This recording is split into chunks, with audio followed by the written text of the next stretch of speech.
అన్ని రకాల వస్త్రాలపై up to 66% of. కోట గారు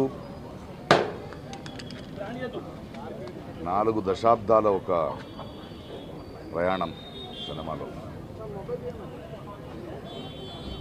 నేను తెలుగు ఇండస్ట్రీకి వచ్చే ముందు బెంగళూరు నుంచి ఆయన సినిమాలు చూసేవాడిని. ఆయన తీక్ష్ణత, ఆయన ఇంటెన్సిటీ చాలా ఇన్ఫ్లుయెన్స్ చేసింది. ఆ తర్వాత వచ్చి 2-3 దశాబ్దాలుగా ఆయనతో పనిచేసిన అనుభవం, ఎన్నో సినిమాలు. చాలా విశిష్టమైన వ్యక్తి, అందరికి నచ్చడు. ఎందుకంటే నాకు తెలిసి ఎవరిని మెప్పించే ప్రయత్నం చేయలేదు ఆయన. ఒక అద్భుతమైన నటుడు. ఎందుకంటే ఆయనకంటూ ఒక అవగాహన ఉండేది, ఆయనకంటూ ఒక సటైర్ ఉండేది. పరిశ్రమలో మనం చాలామంది నటులను చూస్తాం, కానీ ఏదో ఒక డైలాగ్ రాసిస్తే దాన్ని అలాగే చెప్పడం కాదు. దాని వెనక ఆయనకున్న ఒక సటైర్ ఉండేది, ఒక అవగాహన ఉండేది. ఆయనది ఒక ప్రెజెన్స్ నాకు చాలా నచ్చేది. ఆయన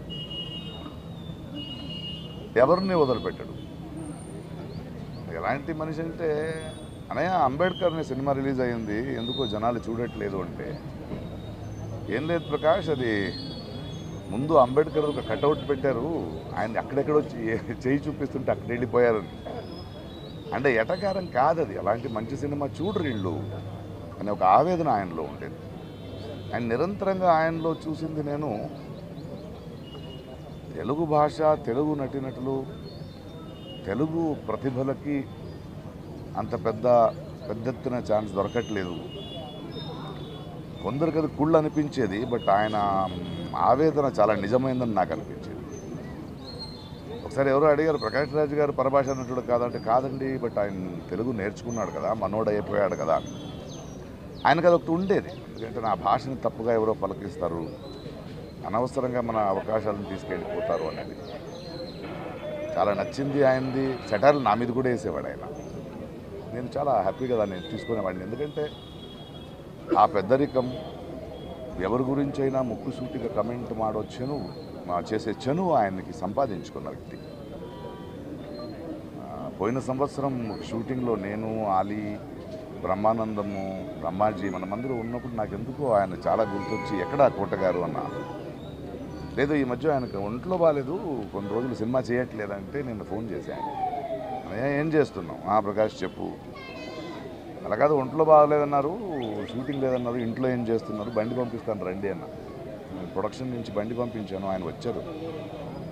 వచ్చి సరదాగా ఆయన మన సెట్లో కూర్చొని మాట్లాడుతూ బ్రహ్మానందంగా అందరితో మాట్లాడి ఆనందం చూశాను. నేను ఫోన్ చేశాను, ఈవినింగ్ వెళ్ళాడు. ఆ తర్వాత కూడా 2-3 సార్లు నేను ఏదో అవసరం ఉన్నప్పుడు ఫోన్ చేస్తే మాట్లాడేవాడు.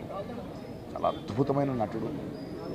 తెలుగు సినిమా, తెలుగు జాతి గర్వించదగ్గ ఒక కళాకారుడు. ఆయన చేయాల్సింది, ఆయన పాత్రలు మనం మర్చిపోలేము, ఆయన సెటైర్లు మర్చిపోలేము. తన జీవితంలో ఇంట్లో చాలా పెయిన్ చూసిన ఆ నొప్పిని ఎప్పుడూ బయట ఒక మెలోడ్రామాగా ఆయన వాడుకోలేదు. తనంటూ ఒక వ్యక్తిత్వం. అలాంటి వ్యక్తులు నాకు చాలా ఇష్టం. ఎందుకంటే అజాత శత్రువుగా అందరికీ నచ్చే బ్రతకడం కన్నా నేను ముక్కుసూటిగా మాట్లాడతాను, ఎవరైనా పట్టించుకోను అనే ఒక వ్యక్తిత్వం ఉంది కదా, అది చాలా అరుదు. అలాంటి ఒక అద్భుతమైన వ్యక్తి, అద్భుతమైన కళాకారుడు. Will going to miss him.